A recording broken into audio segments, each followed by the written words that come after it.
Hello and welcome to the Empire State Trail Weekly Update, a look at the latest news from across the Erie Canalway and the Empire State Trail. And this is the update for August 2nd to August 8th, 2026. And we're looking at our live cam here in Fairport. And very wet, rainy Sunday morning. The rain is really chucking down there. Let's move on to trail conditions. Taking a look at the New York State Mesonet, we'll see over the last few days, the Capital District got hammered with rainfall. And let's see, they had 11 inches in Kinderhook and 8 inches, almost 9 inches in Voorheesville and Medusa, 6 inches. Scaticoat, 7 inches almost. So it's, but according to the Facebook page, aside from some minor flooding, there was no damage to the trails. And most of the flooding was down along the rivers and stuff. So hopefully everybody made it through that safely. Taking a look at trail closures, nothing's changed since last week that I see on here. We'll zoom over to Cycle the Canalway Trail here, and let's see what their map is showing. Let me turn on the whole Empire State Trail here, see if anything else pops up. There we go. Anyway, still have the ongoing work in Buffalo at the LaSalle Park or Ralph Wilson Park there. The big detour seems to be in the Utica area here, where they have you going off to downtown Utica, getting around a trail there. That's still ongoing. Not showing any alerts along the Hudson Valley Greenway, but remember that the parks and trails people do not actively maintain or upkeep this one. They'll post it if they're made aware of it, but they don't really go out looking for alerts, which is unusual because this is their week of the cycle, the Hudson Valley. So you think they would have it if there's anything going on. So maybe there's nothing going on. And there's nothing listed for the upper Hudson Valley either along the Champlain. And I went and checked. I had heard that the Ralph Wilson or LaSalle Park work was supposed to be wrapping up this fall. So I went looking for an update, and their website is kind of old. It's really the last big update, 2025 here. I don't see construction timeline updates or anything saying that the trail is going to be open in September, October, or whatever. So they need to get on top of that a little bit more. I haven't seen anything popping up in the news alerts. As for news this week, not a lot going on. This popped up, Family Destinations Guide. I think this is AI written, but it says this guy is a real person, the author here, but it reads like it's very much AI helped. A lot of one page or one sentence statements and, blah, blah, blah. But anyway, it's a nice little article saying that the best bike trails in the state is the Mohawk Hudson Bike Trail, and has a nice little overview. Nice that they're showing the bumps here in the asphalt. This is the old section of the trail. But I guess it's well worth a read if you're looking for this type of thing. You can share it with your friends or anybody who might be thinking about riding the trail. The other news this past week was the Empire State Ride, which is something we don't hear a lot about. It's surprising. They appeared here in Weedsport, 250 people. There was a Facebook post, the Empire State Ride is here, and they'll be passing through. And this is a big ride that I don't know why we don't hear a lot about it. I don't know how many people were on it. I heard like 250, but and what I've seen in the past is they don't ride on the trail if Route 31 is next door to the trail. They're riding on the road because they are knocking out mileage. And I went and looked at their schedule, and they go all the way from New York City to Buffalo in about 5 days. And they had their, or 7 days actually, right? Saturday to Saturday. Um, and they're going from Staten Island to Montrose to Rhinebeck to Albany to Utica to Weedsport, Spencerport, and then Buffalo. So they are knocking out the miles. And so they don't have time to stop at, historic sites and take boat rides and all this stuff. They are just out there hammering away. So if you want to look for a ride that's fully supported, I mean, you are basically traveling light. You carry a sleeping bag and a pillow, they say, and change your clothes, and they provide all the rest. As long as you can get some sponsors and stuff, this ride might be the ticket for you. It looks like if you're a monster cyclist and you like knocking out those miles, this might be the ride for you. Check out and they are looking for riders in 2027 already. So check out the Empire State Ride. It's a ride for cancer. And you are basically signing up, getting sponsorships. People are going to, pay a penny for every mile you ride, or a dime or a quarter or whatever, every mile you ride. So it seems like an interesting way to quickly see the state. So moving on to the calendar, we have the Cycle the Hudson coming up starting Monday and going through the 8th. We have Little Falls Canal Days. Little Falls is a beautiful community. If you haven't been there and this is your reason to go see it, go see it. It's really, really nice. There's a lot to do. It's very walkable. It's a fun place to go. Go see Moss Island. Just go to Little Falls. And then in the end of the month, we have the New York State Fair going on, and that'll impact you if you are passing by Syracuse, because there's going to be a lot of traffic and a lot of detours. Let's move on to the clickbait title I gave this vlog. How is the Empire State Trail like the Erie Canal of 1862? And I have my picture here of a postcard, the locks in Lockport, and here's the original locks and here's the enlarged locks. And if you don't know, the Erie Canal went through a period of enlargement. It used to be 4 foot deep and 40 feet wide, and it was enlarged to 7 feet deep and 70 feet wide before it was made into the barge canal. And the first canal took 8 years to construct, so they went from having no canal whatsoever to having a fully operational canal in 1817 to 1825. So 7-8 years. And then it took 30 years for them to enlarge the canal. And so my little thesis here is, how is the Empire State Trail like the Erie Canal of 1862? So the work of enlarging started in 1834. It was proposed, but it was 1836 they finally got underway to do anything. And it progressed on for about 30 years. And it progressed on through economic setbacks, economic panics, efforts by the railroad to regulate the canal into history books. There was a lot of momentum to not have a canal anymore. The railroads had come, and it just took forever to enlarge the canal. So you would have places where you would have brand new locks and everything, fully enlarged, and just upstream you would have an old canal lock that was not enlarged.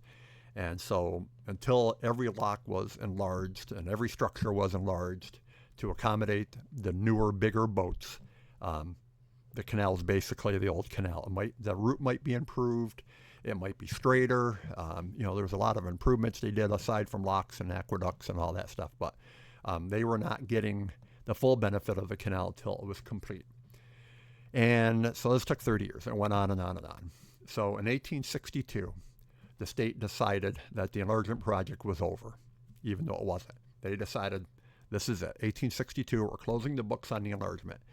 They had finally gotten the major hurdles complete.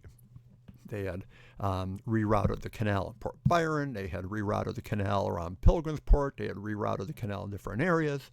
They had at least one enlarged lock. They didn't have them twinned yet. See, here you have the twin locks. You have locks side by side.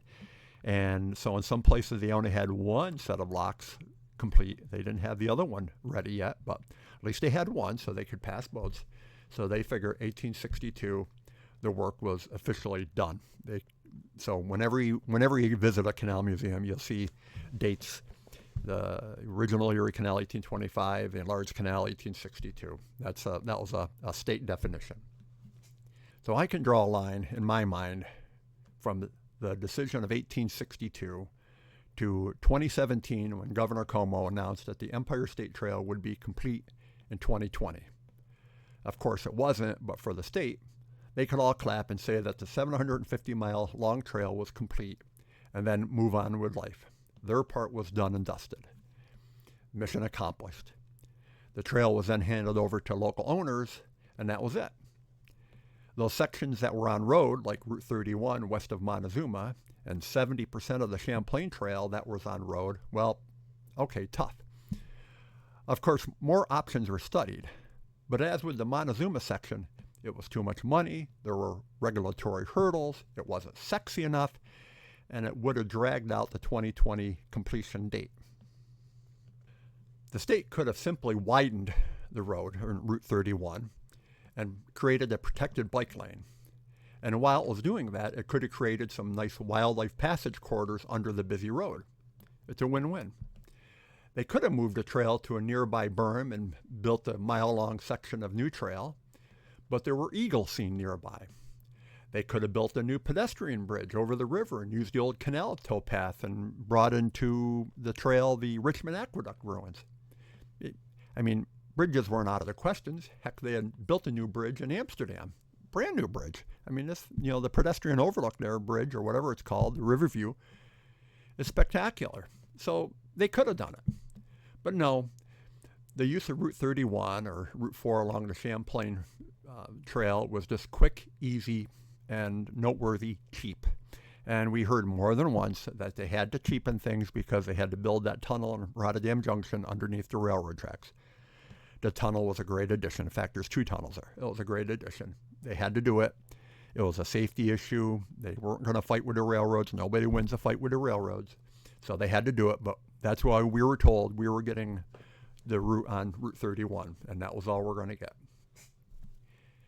Since then, I have seen very few efforts by the state to restart efforts to correct the flaws in the Empire State Trail. In fact, there have been few efforts to do much with the trail except in places where the state or the Canal Corp owns it outright. And I am not just saying this. I have nearly 100 Google alerts set up to monitor news, and each week I plow through all these looking for trail tidbits. And there's also the state budget, which doesn't even mention the Empire State Trail. So I'm not seeing any news from the state. Yeah, there's a lot of news about how spectacular it is. It's a lot of news about, go out and ride on the Empire State Trail. A lot of tourism news, but there's no construction news.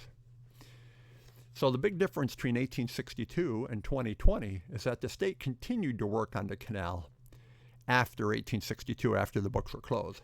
They just called it maintenance. So this past week, a post about the overgrown trail near Weedsport brought on a bunch of comments and opinions. Some noted that they enjoy the grass cover like this. So you can see this used to be 10-foot wide stone dust trail. Now it's a single track. It's cleared, it's nicely mowed, it's very attractive. But while some say they enjoyed the grass cover, others noted that they had a similar issue in their area. The trail had overgrown, and they were wondering what the options were. Is there any way to cheaply rehabilitate this?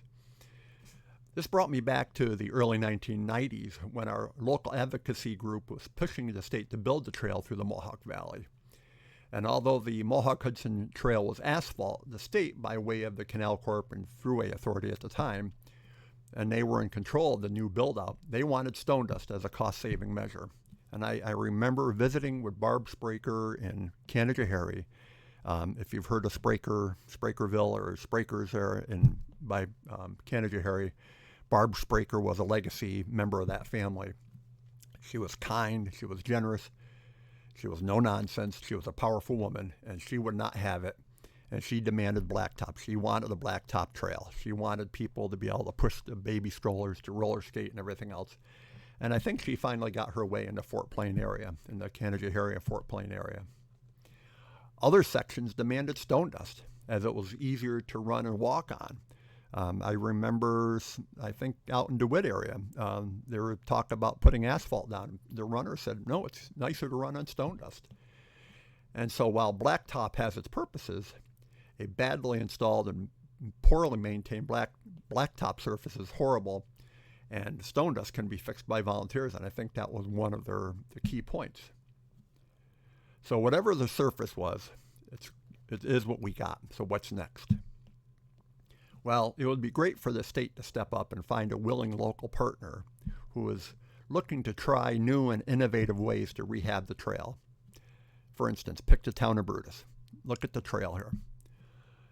See how it's overgrown. Why did it get overgrown? We all know why it got overgrown. Debris falls down, weeds grow in, there's not enough usage to compact it down and to wear down the trail surface and everything. So how do you maintain it? What do you do to do that? I mean, because they basically, the state built this and handed it over to Brutus to say, here's your brand new trail. Good luck. Keep it up for 20 years. And then walk away. So are there tools that can be rented? Our comment of the week there on the Facebook page, people said a bobcat, scrape it down, a Harley rake. People were saying get a fence and drag it. There's a lot of different ways. But is anybody really doing that? So get state DOT out there. Get Canal Corp out there. Start a trial program. So, and here's a section of blacktop I took out, I think in Amsterdam area. I was in that area. And, just how ruddy and, I mean, you actually want stone dust if you're riding over this. This is horrible. So get the state DOT out there and try a few different ways to solve this. Do they have to dig the whole thing up? Do they have to get rid of the tree roots? Can they put in barriers? Do you just blacktop over this? I mean, what is it going to cost? Is it better to take the blacktop out and make this stone dust? What do the local groups want to do? It doesn't have to be difficult. And then when you get your answers, it might be the answer is you have to completely rehabilitate it. It's going to cost you $75,000. You're stuck with it. Get over it. Okay, that's the conclusion. That's what everybody knows. But write it up, make a YouTube video about it, post it on Instagram, do whatever you got to do to it. But it doesn't need to be difficult or convoluted to have a little trial project. That's my whole point on this. We just got to do something, and the state cannot expect the local towns and the local villages to deal with this. This is what they got left. Okay, so this is all just going to turn into ruin. It's going to get worse. And either the county, the town, the village, the state, somebody's going to have to step up. The taxpayers are going to get mad. It's better that the state just come through and say, okay, here's some real rehabilitation money for the trail. They're doing it where they own it. They're doing it where the state parks own it. They do it where the canal owns it. Do it for the rest of us. And as an example here of things that can be done when you have a willing partner is if you remember a couple years ago when Hurricane Helene hit, the Virginia Creeper Trail, which has been called one of the most beautiful trails in the country. It's not real long. It's about 40 miles long. It's down in Virginia. But it was totally decimated. And the reason it was so beautiful is because there's so many bridges, so many trestles, rivers. I mean, it's one of these little railroads that, the railroad could, and they kind of built it in there, and, it wasn't a great financial success, but it left a beautiful trail. And it was decimated when Helene hit, wiped it out completely. And in less than 3 years, they have completely rebuilt it, got it reopened, and they're going to reopen it in the spring. And, so this is what can happen when the state wants to do something with their trail. This is it. Virginia Creeper is an economic driver for that area. They needed it. Everything's built upon it. And the state came in and made it right. And the state of New York could do the same thing. And that's it for this Empire State Trail Weekly. And note, okay, these are all This is Independent Weekly Update. It's not affiliated with New York State Canal Corporation or any official trail agency. These are my opinions. Information is based on publicly available sources and rider reports. I would like to get some hate mail from the state. It would be nice to be able to talk to somebody about this. If you found this useful, give it a like and subscribe, share it, and we will see you next week. Bye-bye.